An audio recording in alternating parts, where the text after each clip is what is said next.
Hey guys, so remember when we left off yesterday in A Boy Called Bat? Bat was at home with his sister Janie, and he was upset because mom wasn't home yet when she usually gets home at 5.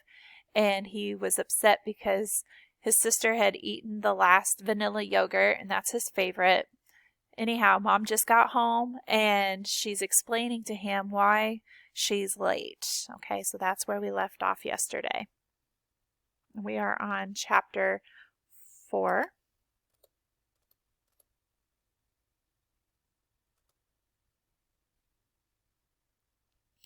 Chapter 4. Is it a... What kind of animal? Asked Bat. You'll see, Mom answered. She walked around to the back of the station wagon and opened the door. Is it a puppy? Asked Bat. You'll see, Mom answered, taking out a cardboard box with air holes poked into the top. Is it a kitten? Bat asked as he followed her to the front door. You'll see, Mom answered. Is it a duckling? Bat asked as he bounced up and down, hands flapping excitedly. You'll see, Mom answered. Open the door for me, okay? Bat pushed open the front door. Is it a hoglet? Mom laughed. Where would I get a baby hedgehog? I don't know, Bat said. Then he had an awful thought. Is it a baby human? Mom walked into the living room. Janie, still watching the TV, called out, Hey, you're late! I know, Mom said to Janie, and then she said to Bat, Bat, honey, I wouldn't put a baby human in a cardboard box. And anyway, would a baby human be so bad? Yes, said Bat firmly. Well, it's not a baby human, said Mom. Now Janie was interested. She got up to have a closer look. What's in the box? She asked. Mom brought home a baby animal! Bat yelled in a rush, trying to be the one to tell Janie, and that way she'd know that he had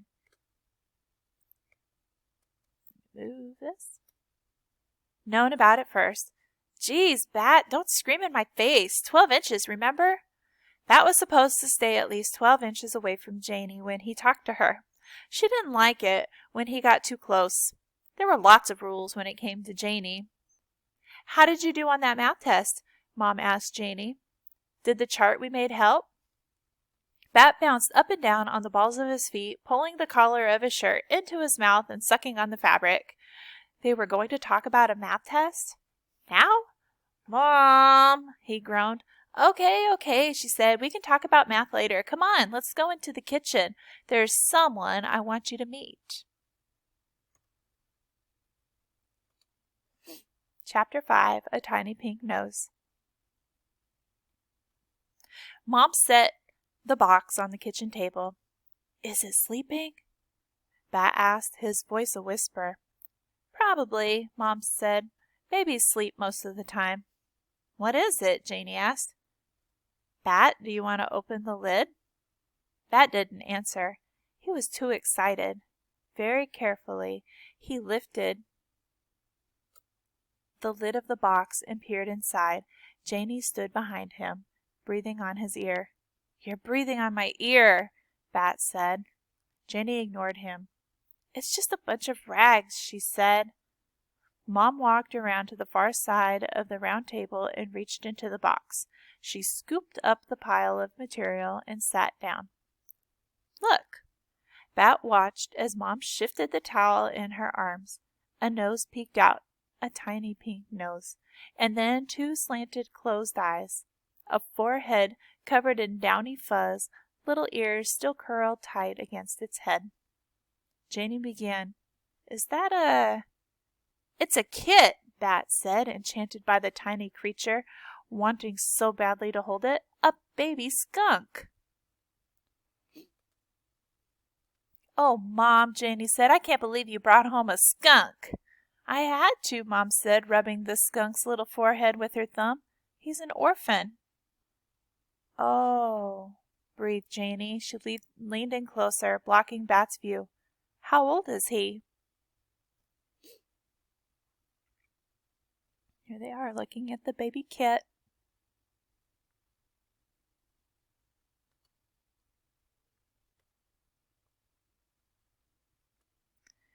"You're in my way," Bat said loudly, and he pushed Janie's arm to make room for himself.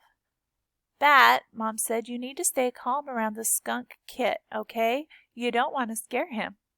Bat did not want to scare the skunk Kit. He wanted to hold the skunk Kit, maybe even feed and care for the skunk Kit. But his sister was standing in the way. "Move, Janie," he hissed at her, as quietly as he could hiss. "Why don't you both sit down?" Mom said. "I'll tell you all about him." Janie plopped down into the chair on Mom's right, so Bat went around to her other side and sat in the chair on her left. He scooted the chair as close to Mom's as he could. The Kit was still tucked into the towel, only his little face visible, eyes closed. He opened his mouth in a yawn, his tiny pink tongue arching out. Mom said, "Bat, do you remember when we smelled that skunk on the way to school this morning?" Bat did remember. They had smelled it just after they pulled off their street, Plum Lane, and onto Anderson Road. He had smelled it, and Mom had smelled it too. Bat had craned his neck, looking out each window carefully. He'd seen lots of people on bicycles. They lived near a college, and the students mostly rode bikes to class. And he'd seen other cars and some people on foot. It was the beginning of spring, but it was still cold, so he had seen lots of hats and scarves.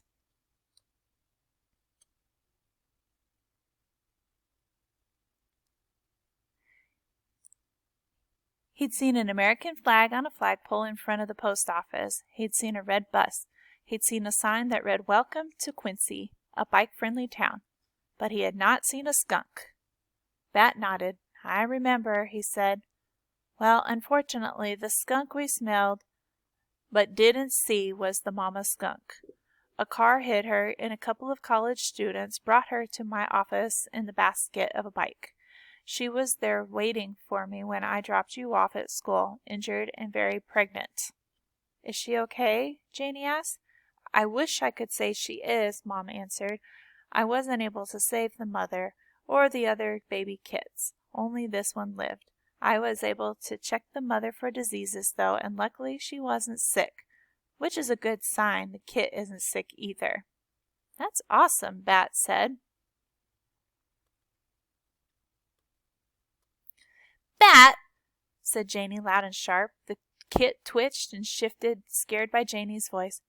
"How can you say it's awesome? The mom died. The other babies died." Bat didn't mean that it was awesome that the other skunks had died. Of course that wasn't awesome. He meant that it was awesome that this Kit had lived. But it wasn't worth it to try to explain to Janie what he'd meant. She usually misunderstood Bat. Most everyone did. "Can I?" Bat reached out for the Kit, wanting so badly to hold him with his fingers that his fingers twitched. "We can't keep him," Mom warned. "There's a wild animal rescue center that we can give him to in about a month, but they're too busy to take him just yet, so we can help him get bigger and stronger before we hand him over to the experts. They'll raise him until he's ready to be released into the wild when he's about 5 months old." Then she passed the tiny Kit, wrapped in towels, into Bat's arms. The Kit was so small that Bat couldn't even tell he was in the towel, except for the tiny face that peeked out. He cradled the bundle in his arms. He felt his face stretch into a wide smile, so wide it made his cheeks sore.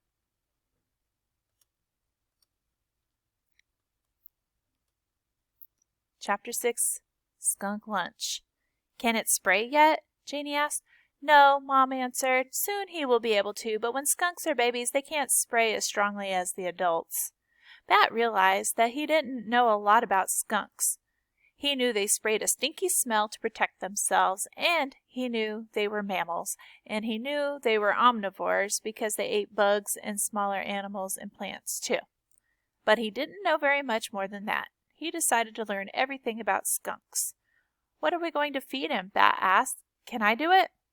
"He's too little to eat yet, so we need to feed him formula. They don't make skunk formula, so we use puppy formula. It's the closest thing to mother skunk milk." Janie stood up. It's a cute skunk, Mom, but I want to go over to Ezra's house, okay? Okay, Mom said. Be back in an hour.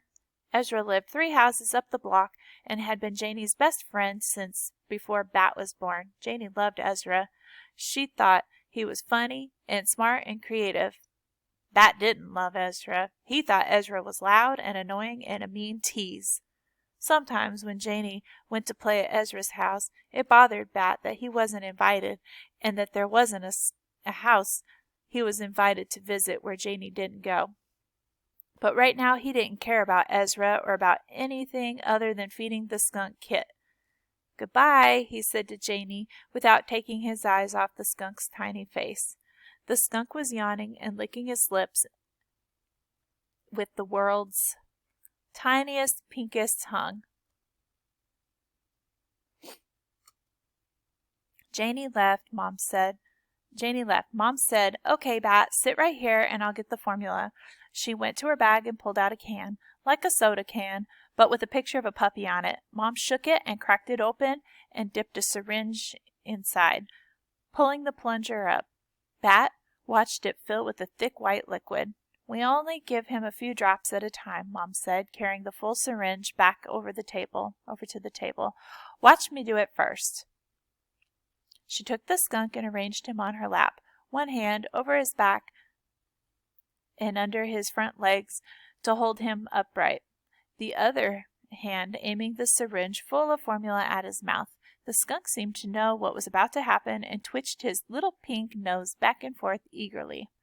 Mom slowly pushed down on the plunger, and Bat watched a thick white droplet of puppy formula push through the hole at the end of the syringe. The skunk tipped back his chin and opened his mouth, licking eagerly at it. What a good little baby, Mom crooned, pressing more formula into his mouth. I want to feed him. Let me feed him. I want to feed him, Bat said. Okay, Mom handed the skunk back to Bat. He tried to hold the skunk the way Mom had, and then took the syringe in his other hand. Very slowly, Mom warned him. And finally, it was Bat's turn. As slowly as he could, he pressed down on the plunger, aiming the syringe tip at the baby skunk's mouth. And it worked.